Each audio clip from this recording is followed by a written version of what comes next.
I I'm placing blocks in because I'm in Minecraft.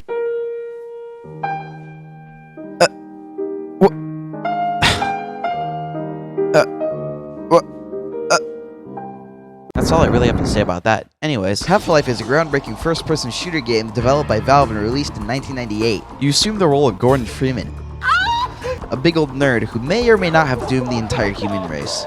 With the power of a single crowbar and a PhD in theoretical physics, Gordon traverses through the winding corridors of Black Mesa with seemingly no issue at all.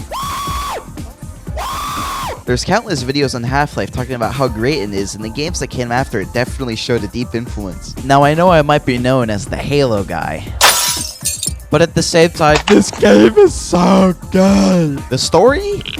The sandbox, the expansions, the sequel? Wait a minute.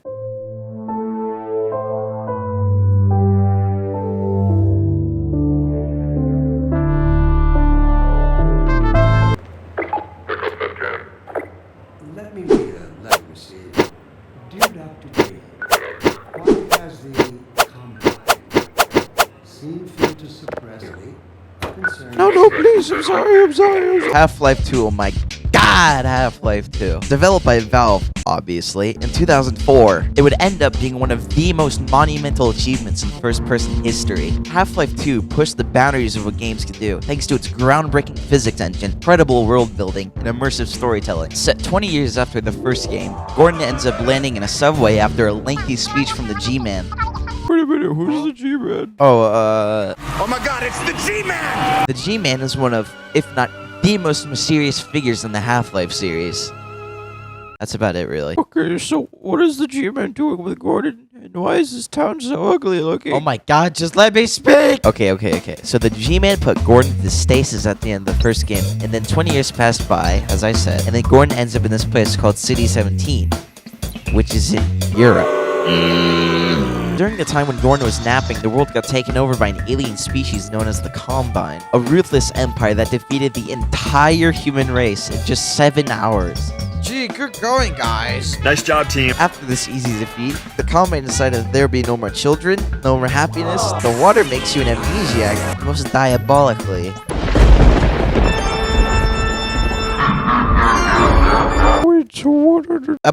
I'm gonna get to it! So these guys right here, the Metro Cops, aren't actually aliens. Wow, crazy, I know. They're actually people that joined the Combine to get essentially brainwashed and how the Combine sees them fit. However, Combine soldiers, which are basically a rank above the Metro Cops, are still people, but instead of joining on one's own volition, the soldiers are people who get stolen. Whether that be resistance members being punished for daring to go against the Combine, or just everyday people trying to live their lives. Much like Spartans in Halo. Yes, I had to make that analogy. The people that are stolen go through brutal surgery and genetic modulation, which strip away all of their humanity and make them into a very obedient and loyal soldier. Makes you feel a little bit worse about killing them and all of their bloodlines, right? No!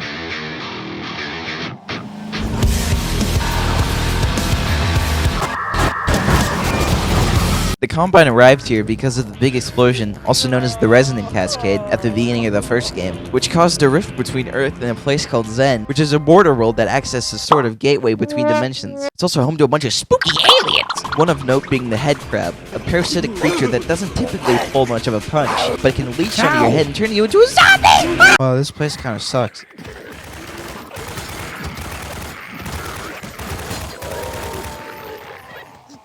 This really just goes to show how interesting of a character Gordon Freeman is. Because Gordon really is just some dude, a scientist whipped into these impossible scenarios and still manages to get out of them with the sheer willpower of a human being. Also, he's just really lucky. You'll never get me, pot of gold. How do they do it? How does Valve create such a unique and thought-provoking character and at the same time doesn't even say anything? Valve managed to create a groundbreaking game that revolutionized the genre, and in their sequel, not only would they revolutionize gaming again, but they would also build a beautifully dark world with endless possibilities for the sequels. Can you tell us anything about when we'll see episode 3? I'm not saying anything about episode 3. I really don't have anything to say about episode 3. I got nothing to say about Half-Life. I can't really say anything about Half-Life 3. We don't have anything about Half-Life or episode 3. I will now ask you the world's shortest question ever, Half-Life 2 episode 3. Thank you. Yeah, Valve is rather infamous for their lack of sequels. Valve has a nearly perfect track record when it comes to games. Half-Life, Portal, Left 4 Dead, I'll get to you later. But rather infamously, none of these have a third installment in their franchises. These could have gone on forever, but I guess Gaiman realized he could print more money creating hats in TF2. For over nearly 20 years, fans have gone through numerous highs and lows, and most recently there's been a resurgence in the Half-Life 3 is happening, guys, we swear! phenomenon that happens every few years or so. Plus, the new Valve game that comes out looks pretty cool. Will I play it? No. There's definitely something happening at Valve right now, but it isn't up the pain I and others feel waiting for something to arrive from this company.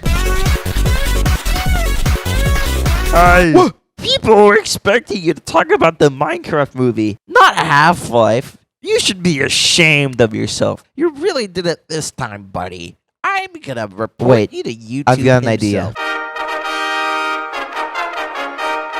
I am Steve.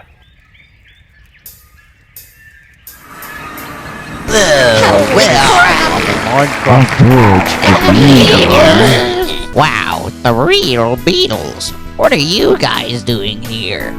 Oh, we were just on a magical mystery tour when all of a sudden we landed here. Yes, we also took a cut out of the budget as well. My money. Why do you guys smell so weird? I don't know what you're talking about. Maybe ask Lucy in the sky. Say, Doug, why don't we play these guys a little song? And that's about all I could afford to play. This video took me a week and a half to make. Please subscribe. I'm desperate. Next video is about Halo 3 ODST, maybe? I don't know.